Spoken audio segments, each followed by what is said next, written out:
പ്രിയമുള്ളവരെ നമസ്കാരം. എന്നും എൻ്റെ രാജ്യത്തിൻ്റെ പേരിൽ അഭിമാനിക്കാൻ ആഗ്രഹിക്കുന്ന ഒരാളാണ് ഞാൻ. ഭാരതം എന്ന് പറയുമ്പോൾ അഭിമാനപൂരിതമാകണം അന്തരംഗം എന്ന് കവി പാടിയതുപോലെ ഭാരതം എന്ന് പറയുമ്പോൾ സ്വയം അഭിമാനം കൊള്ളുന്ന ഒരാളാണ് ഞാൻ. അങ്ങനെ എൻ്റെ രാജ്യത്തിനും എൻ്റെ രാജ്യത്തിൻ്റെ സംസ്കാരത്തിനും വേണ്ടി അഭിമാനം കൊണ്ടതുകൊണ്ട് തന്നെയാണ് ഞാൻ ഏറ്റവും കൂടുതൽ തവണയും സംഖ്യവിളി കേൾക്കേണ്ടി വന്നിട്ടുള്ളത്. ഇന്നിപ്പോൾ ഇന്ത്യയും പാകിസ്ഥാനും തമ്മിലുണ്ടായ പ്രശ്നങ്ങൾ അവസാനിപ്പിച്ചിരിക്കുന്നു എന്നൊരു വാർത്ത വരുന്നു. ഈ വാർത്ത ലോകത്തോട് ആദ്യമായി പറയുന്നത് ഡൊണാൾഡ് ട്രംപാണ്. അമേരിക്കൻ പ്രസിഡന്റ് ഈ ലോകത്തോട് പറയുകയാണ് ഇന്ത്യയും പാകിസ്ഥാനും തമ്മിലുള്ള വെടിനിർത്തൽ അദ്ദേഹത്തിൻ്റെ ഇടപെടൽ കൊണ്ടാണെന്ന് പറയുന്നു.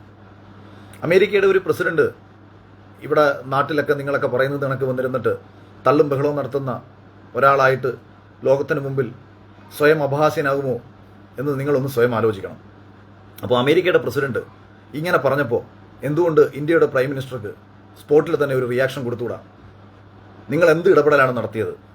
ഞങ്ങളെ ഭയന്നിട്ട് ഞങ്ങൾ പറഞ്ഞിട്ടാണ് പാകിസ്ഥാൻ വെടിനിർത്തിയതെന്ന് പറയാൻ എന്തുകൊണ്ട് ഇന്ത്യൻ പ്രൈം മിനിസ്റ്റർക്ക് കഴിയുന്നില്ല?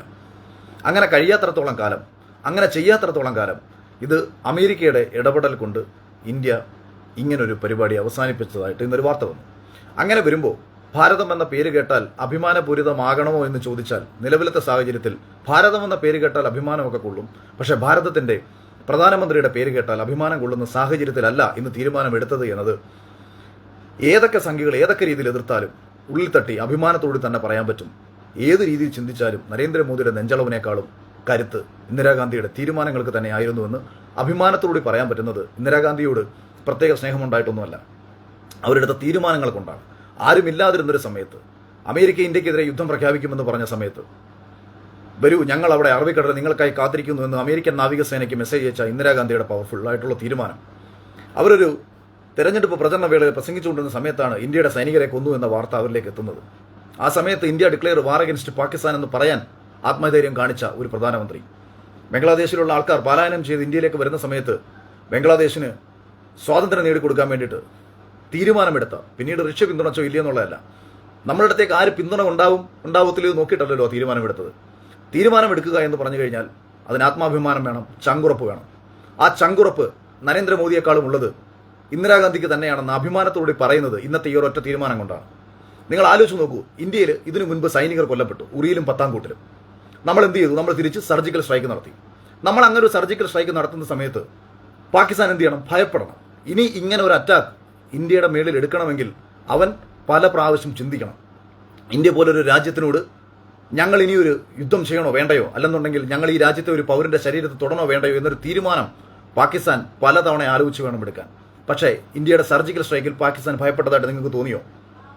അവൻ ഒരു രീതിയിലും ഭയപ്പെട്ടില്ല എന്ന് മാത്രമല്ല, അവൻ സൈനികരെ മാറ്റിവെച്ചിട്ട് ഇന്ത്യയിലെ സാധാരണ മനുഷ്യരെ, നിരാലംബരായ നിരായുധരായ സാധാരണ മനുഷ്യരെ, ടൂറിസത്തിന് പോയ ഒന്നും അറിയാതെ ഒരു സംസ്ഥാനത്ത് ഇന്ത്യയിലെ ഒരു മണ്ണിൽ, ഇന്ത്യയുടെ മണ്ണിൽ ജീവനും സ്വത്തിനും ഇന്ത്യൻ സർക്കാർ സംരക്ഷണം കൊടുക്കും എന്നുള്ള പ്രതീക്ഷയോട് കൂടിയിട്ട് തന്നെ വിനോദത്തിന് വേണ്ടി പോയ 27 പാവങ്ങളെ പാകിസ്ഥാൻ വെടിവെച്ച് കൊന്നു. ഇത് പാകിസ്ഥാനാണോ ഭീകരവാദികളാണോ എന്നുള്ളത് അടുത്ത കാര്യം. വെടിവെച്ച് കൊന്നത് ഭീകരവാദികളാണ്. നമ്മൾ അവരെ തിരിച്ച് 14 ദിവസങ്ങൾക്ക് ശേഷം അറ്റാക്ക് ചെയ്തു. 14 ദിവസങ്ങൾക്ക് ശേഷം നമ്മൾ ഭീകരവാദികളെ കൊല്ലുമ്പോൾ സ്വാഭാവികമായിട്ടും എന്ത് തീരുമാനിക്കാം? പാകിസ്ഥാൻ ഇങ്ങനെ പറയുകയാണ്, ഇന്ത്യയിലെ 27 സാധാരണക്കാരായ പൗരന്മാർ മരിച്ചതിൽ ഞങ്ങൾക്ക് യാതൊരു പങ്കുമില്ല. ഈ രാജ്യത്ത് ഞങ്ങളുടെ പിന്തുണയില്ലാതെ ഈ രാജ്യത്ത് ചില ഭീകരവാദികൾ ചെയ്ത പ്രവർത്തനത്തിന് പാകിസ്ഥാൻ എന്ന രാജ്യത്തിന് യാതൊരു പങ്കുമില്ല എന്ന് പാകിസ്ഥാൻ പറയുകയാണെങ്കിൽ തീർച്ചയായിട്ടും നമ്മൾ പാകിസ്ഥാനോട് യുദ്ധം ചെയ്തതെന്ന് മാത്രമല്ല, പാകിസ്ഥാനുമായി സൗഹൃദത്തിൽ പോകണം. കാര്യം അവർ ഭീകരവാദികളെ തള്ളി പറയുകയാണെങ്കിൽ. പക്ഷേ എന്താ സംഭവിച്ചത്? ഇന്ത്യ ഭീകരവാദികളെ കൊന്നൊടുക്കി. ഈ കൊന്നൊടുക്കിയ ഭീകരവാദികൾക്ക് അവർ നൽകിയ ആദരവ്, ആ രാജ്യത്തിന്റെ ഉന്നത ഉദ്യോഗസ്ഥന്മാർ ഉൾപ്പെടെ, ആ രാജ്യത്തിന്റെ പട്ടാള മേധാവിമാർ ഉൾപ്പെടെ, ആ രാജ്യത്തിന്റെ ഭരണാധികാരികൾ ഉൾപ്പെടെ വന്നിരുന്നിട്ട് വലിയ ആദരവ് നൽകി ഈ ഭീകരവാദികളെ യാത്രയച്ചു. അവർ ഈ ഭീകരവാദികളെ ഇന്ത്യ കൊന്നപ്പം പേടിച്ചോ? ഇന്ത്യ ഇവർ പേടിച്ചെന്നാണോ നിങ്ങൾ കരുതിയത്? അങ്ങനെ പേടിച്ചെങ്കിൽ ഇന്ത്യയിലെ സാധാരണക്കാരായ 15 പേരെ രാത്രിക്ക് രാത്രി കൊല്ലാൻ പാകിസ്ഥാൻ എവിടുന്ന് ധൈര്യം കാണിക്കും? വെറുതെ വായി തോന്നുന്ന ഡയലോഗ് അടിക്കുന്ന സംഖ്യകളോട് എനിക്ക് പറയാനുള്ളത്, ഇന്ത്യയെ പാകിസ്ഥാൻ ഒരു പേടിയുമില്ല, നരേന്ദ്രമോദിയെ ഒരു പേടിയുമില്ല എന്നതിന്റെ ഏറ്റവും ഉദാഹരണം തന്നെയാണ് ഇന്ത്യ പാതിരാത്രി കയറി ഭീകരനെ കൊന്നപ്പോൾ ഇന്ത്യയിലെ 15 സാധാരണക്കാരനെ രാത്രിക്ക് കയറി പാകിസ്ഥാന് തിരിച്ചു കൊല്ലാൻ തോന്നിയിട്ടുണ്ടെന്നുണ്ടെങ്കിൽ ഇന്ത്യ എന്ന രാജ്യത്തിന് അവൻ ഒരു വിലയും കൊടുക്കുന്നില്ല എന്ന് നീയൊക്കെ മനസ്സിലാക്കണം. 55 ഇഞ്ച് നെഞ്ചളവെന്ന് ഫേസ്ബുക്കിൽ എഴുതി വെച്ച് കഴിഞ്ഞാൽ വേറൊരു രാജ്യം പേടിക്കത്തില്ല. ഈ രാജ്യത്തിന്റെ നരേന്ദ്രമോദി പവർഫുൾ ആണെന്ന് പറഞ്ഞ് റീലുകൾ ഉണ്ടാക്കി വിട്ടു കഴിഞ്ഞാൽ വേറൊരു രാജ്യം ഭയക്കത്തില്ല. അവൻ ഭയപ്പെടണമെങ്കിൽ, അവൻ ആ ഭയം ഉണ്ടാവണമെങ്കിൽ എടുക്കുന്ന തീരുമാനങ്ങളും ചെയ്യുന്ന പ്രവൃത്തിയിലൂടെ മാത്രമേ എതിർ രാജ്യം, നമ്മളെ ഇല്ലാതാക്കാൻ നടക്കുന്ന ഒരു രാജ്യം ഭയപ്പെടണമെങ്കിൽ ആ തീരുമാനങ്ങൾ അത്ര പവർഫുൾ ആയിരിക്കണം. നമ്മൾ ഭീകരരെ അടിച്ചിട്ട് തിരിച്ചു വന്നു, അവൻ വീണ്ടും ഇവിടെ വന്ന് 15 സാധാരണക്കാരനെ കൊന്നു. അവിടെ കൊണ്ട് അവൻ നിർത്തിയോ? അവൻ അവിടെ കൊണ്ട് നിർത്തിയില്ല. അവൻ വീണ്ടും ഇന്ത്യയെ നിരന്തരം ആക്രമിച്ചു. ഇന്ത്യ IPL ഉൾപ്പെടെയുള്ള മത്സരങ്ങൾ നിർത്തിവെച്ചു. സാമ്പത്തികമായിട്ട് മറ്റൊരു വലിയ നഷ്ടമാണ് IPL പോലൊരു വലിയ മഹാമേള, വലിയ കായികമേള ഇല്ലാതാക്കുമ്പോൾ ചെയ്യുന്നത്. അപ്പം നമ്മൾ ആരെ പേടിച്ചു? നമ്മൾ പാകിസ്ഥാനെ പേടിച്ചു. നമ്മൾ പാകിസ്ഥാനെ പേടിച്ചിട്ട് ഇവിടെ IPL നമ്മൾ നിർത്തിവെച്ചു. അവൻ അവിടെ അവന്റെ പരിപാടി അവൻ അവിടെ അവസാനിപ്പിച്ചോ? ഇല്ല. അവൻ വീണ്ടും വന്നു. അവൻ വീണ്ടും ഷെല്ലാക്രമണം നടത്തി. അതിർത്തിയിൽ ജീവിക്കുന്ന നല്ലൊരു ശതമാനം സാധാരണക്കാരൻ അവന്റെ സ്വത്ത് ഉപേക്ഷിച്ച്, അവന്റെ ആവാസ വ്യവസ്ഥിതി ഉപേക്ഷിച്ച് അവൻ നാട് വിട്ട് വല്ല പ്രദേശത്തേക്കും പോയി. അവിടെ വീണ്ടും ഒരു ജവാൻ ഉൾപ്പെടെ, ഒരു ഉന്നത ഉദ്യോഗസ്ഥൻ ഉൾപ്പെടെ, സ്ത്രീകൾ ഉൾപ്പെടെ, കുട്ടികൾ ഉൾപ്പെടെ വീണ്ടും ആൾക്കാർ കൊല്ലപ്പെട്ടു. ഇത്രയും കാര്യങ്ങൾ ഒരു രാജ്യം ഇന്ത്യക്കെതിരെ നിരന്തരം ചെയ്തുകൊണ്ടിരുന്നിട്ട് ഇന്ന് രാവിലെ നിങ്ങൾ മനോരമയുടെ വാർത്ത ശ്രദ്ധിക്കൂ. ആ മനോരമയുടെ വാർത്താ ലേഖകന്റെ തൊട്ടു ബാക്കിൽ ഷെല്ല് വന്ന് വീഴുന്ന പൊട്ടുന്ന ശബ്ദം ലൈവായിട്ട് നടക്കുകയാണ്. ഇത് നമ്മൾ ലൈവായിട്ട് കണ്ടുകൊണ്ടിരിക്കുകയാണ്. ഇന്ത്യയുടെ പല പ്രദേശത്തും നമ്മൾ റെഡ് അലേർട്ട് പ്രഖ്യാപിച്ചു, നമ്മൾ സൈറൺ മുഴക്കിക്കൊണ്ടേയിരുന്നു. അപ്പം നിരന്തരം പാകിസ്ഥാൻ ഇന്ത്യക്കെതിരെ ആക്രമണം നടത്തിക്കൊണ്ടിരിക്കുമ്പോൾ നിങ്ങൾ എന്താണ് കരുതുന്നത്? ഇവൻ ഇന്ത്യയെ പേടിച്ചിട്ടെന്നാണോ? നിങ്ങൾ ഒരു നിമിഷം ഒരു കോമൺ സെൻസോട് ചിന്തിച്ചു നോക്കൂ. നമ്മളൊരു വലിയ ആളെ പവർഫുൾ ആണെന്ന് കരുതി കഴിഞ്ഞാൽ നമ്മൾ അവനെ അടിക്കില്ല. നമ്മൾ ഒരിക്കലും അവനെ അടിക്കാനേ തീരുമാനം എടുക്കത്തില്ല. അപ്പൊ ഇവിടെ ഇന്ന് രാവിലെ കഴിഞ്ഞ സമയത്ത് വാർത്തകൾ വരുന്നു, അമേരിക്ക ഇടപെടുന്നു, ട്രംപ് ഇടപെടുന്നു. അതാ ഞാൻ പറഞ്ഞത്, ഇന്നലെ എം സ്വരാജ്, ഇപ്പോൾ എനിക്കെതിരെ പറയാൻ ആഗ്രഹിക്കുന്ന സംഘികൾ സ്വയം ചിന്തിക്കണം. എം സ്വരാജ് കഴിഞ്ഞ ദിവസം യുദ്ധത്തിനെ പറ്റി പറഞ്ഞപ്പോൾ, യുദ്ധം അവസാനിപ്പിക്കണമെന്ന് പറഞ്ഞപ്പോൾ എന്താണ് ഈ മണ്ടന്മാരായ സംഘികൾ എം സ്വരാജിനെ തെറി വിളിച്ചുകൊണ്ടിരുന്നത്? മാനവികതയും മാനുഷ്യ സ്നേഹവും പറഞ്ഞ എം സ്വരാജിനെതിരെ ഇന്നലെ വരെ നിങ്ങൾ എന്തെല്ലാം പറഞ്ഞ് ആക്ഷേപിച്ചോ, അതേ ആക്ഷേപം ഇന്ന് നിങ്ങൾക്കെതിരെ മറ്റുള്ളവർ ആക്ഷേപിക്കുമെന്ന് നിങ്ങൾ ചിന്തിക്കണം. ഇന്നലെ വരെ എം സ്വരാജ് എന്തെല്ലാം പറഞ്ഞ് ന്യായീകരിച്ചോ, അതേ ന്യായീകരണവുമായി ഇന്ന് നിങ്ങൾക്ക് ഇറങ്ങാൻ പറ്റും. യുദ്ധം ഒരു കാലത്തും അനിവാര്യമായ ഒന്നാണെന്ന് ഇന്ത്യയിലെന്നല്ല ലോകത്താരും പറയത്തില്ല. പക്ഷെ എവിടെയാണ് യുദ്ധം അനിവാര്യമായി മാറുന്നത്? ഒരു രാജ്യത്തിന്റെ ആത്മാഭിമാനത്തിനും ആ രാജ്യത്തിന്റെ പൗരന്മാരുടെ സ്വാതന്ത്ര്യത്തിനും കോട്ടം തട്ടുമ്പോൾ, ഒരു രാജ്യത്ത് ജീവിക്കാൻ ഒരു പൗരന് കഴിയാത്ത ഒരു അവസ്ഥ മറ്റൊരു രാജ്യം ഉണ്ടാക്കുമ്പോൾ, ആ എതിർ രാജ്യത്തെ നിലയ്ക്ക് നിർത്താൻ ഈ രാജ്യത്തിന് കഴിയാതെ വന്നാൽ അവൻ നാളെയും ഇവിടെ കയറി അടിക്കുമെന്നുള്ള സാമാന്യ ബോധം നിങ്ങൾക്കുണ്ടാവണം.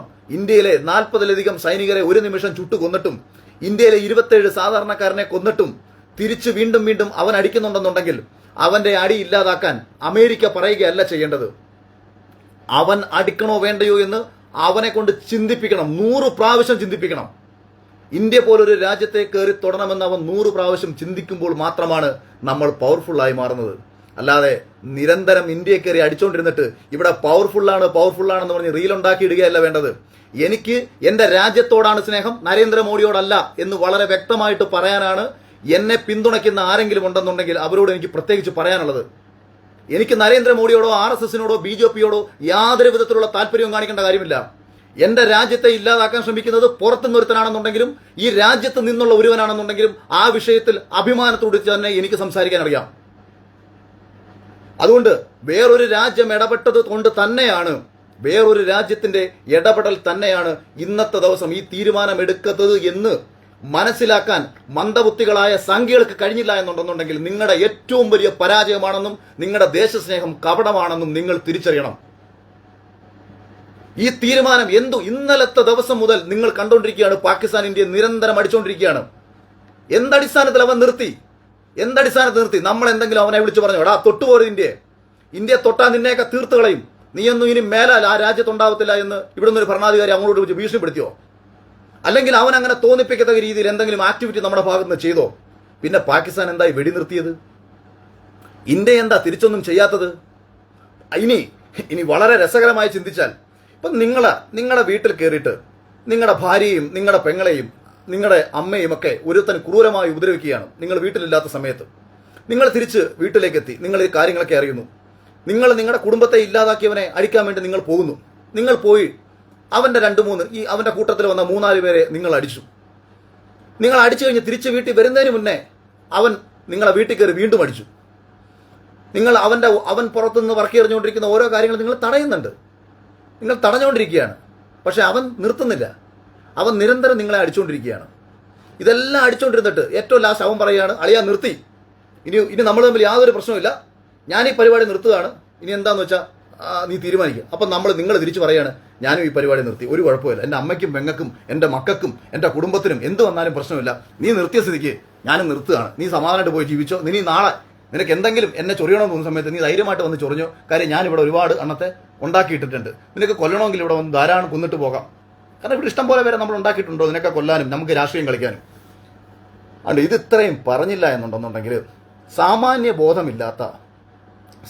ബോധമില്ലാത്ത മന്ദബുദ്ധികളായ സംഘികളുടെ രാജ്യസ്നേഹം ഫേക്കാണെന്ന് തിരിച്ചറിയുക. നിങ്ങൾ നരേന്ദ്രമോദിയോട് ചോദിക്കുക, എന്തടിസ്ഥാനത്തിലാണ് ഇന്ത്യയിലെ ഇത്രയും പൗരന്മാരുടെ ജീവൻ നഷ്ടപ്പെട്ടപ്പോൾ, എന്തടിസ്ഥാനത്തിലാണ് അമേരിക്ക പോലൊരു രാജ്യം ഇടപെട്ടപ്പോൾ വ്യക്തമായ ഒരു ധാരണ ഉണ്ടാക്കാതെ, വ്യക്തമായ ഒരു ധാരണ എന്ന് പറയുമ്പോൾ ഒന്നുകിൽ നമ്മൾ POK തിരിച്ചു പിടിക്കണം, POK തിരിച്ചു പിടിച്ചിട്ട് പാകിസ്ഥാനോട് പറയണം, ഇനി ചൊറിയരുത്, ചൊറിഞ്ഞാൽ തീർത്തു കളയും. ഓക്കെ, നമുക്ക് അഭിമാനിക്കാം, ഈ രാജ്യത്തിൻ്റെ പ്രധാനമന്ത്രി ഇങ്ങനൊരു സംഭവത്തിൽ നമുക്ക് POK തിരിച്ചു പിടിച്ചു, അത് ഇന്ത്യയുടെ ഒരു വിജയമാണ്.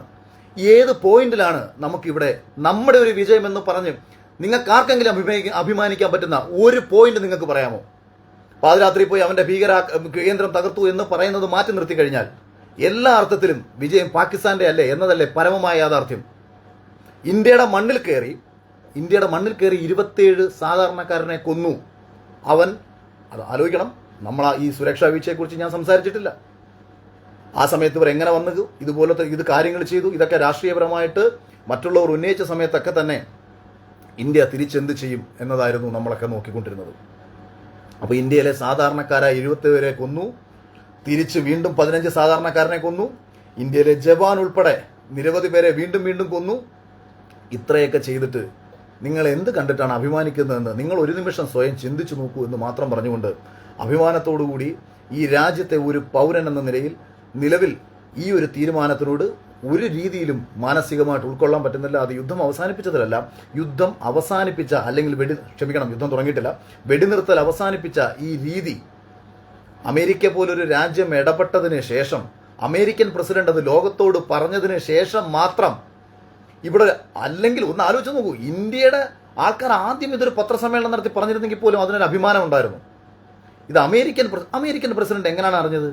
അമേരിക്കയുടെ പ്രസിഡന്റ് മുൻകൂട്ടി വല്ല ഇത് ജോത്സ്യം വല്ലതും പഠിച്ചിട്ടുണ്ടോ? പാകിസ്ഥാനും ഇന്ത്യയും വെടിനിർത്താൻ പോവുകയാണെന്നുള്ള കാര്യം അമേരിക്കൻ പ്രസിഡന്റ് എങ്ങനെയാണ് അറിയുന്നത്? അമേരിക്കൻ പ്രസിഡന്റാണ് ഇത് ലോകത്തോട് ആദ്യം പറഞ്ഞതെന്ന് മനസ്സിലാക്കാനുള്ള ബോധമെങ്കിലും നിങ്ങൾക്കുണ്ടാവണം. അമേരിക്കൻ പ്രസിഡന്റ് പറഞ്ഞതിന് ശേഷമാണ് നമ്മളിവിടെ വന്നിരുന്ന് പറയുന്നത് ബാക്കി ശക്തികളൊന്നും ഇടപെട്ടിട്ടില്ല, ആരും ഇടപെട്ടിട്ടില്ല, അവരിങ്ങോട്ട് വിളിച്ചു പറഞ്ഞുകൊണ്ട് ഞങ്ങൾ അങ്ങ് നിർത്തി. അപ്പോൾ തിരിച്ചൊരു ചോദ്യം ചോദിക്കും, ഞങ്ങൾ എങ്ങനെ ഇന്ത്യയിൽ ജീവിക്കുമെന്ന് തിരിച്ചൊരു ചോദ്യം ചോദിക്കും. ഞങ്ങൾ എങ്ങനെ നാളെ കാശ്മീരിൽ പോകുമെന്ന് തിരിച്ചൊരു ചോദ്യം ചോദിക്കും.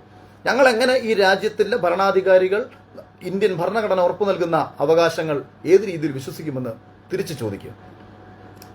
അത് ഇത്രയും പറയാൻ കഴിഞ്ഞില്ലെന്നുണ്ടെങ്കിൽ പിന്നെ നമ്മളൊരു ഭാരതീയനാണെന്ന് പറയുന്നതിൽ എന്താണ് അർത്ഥം? Thank you.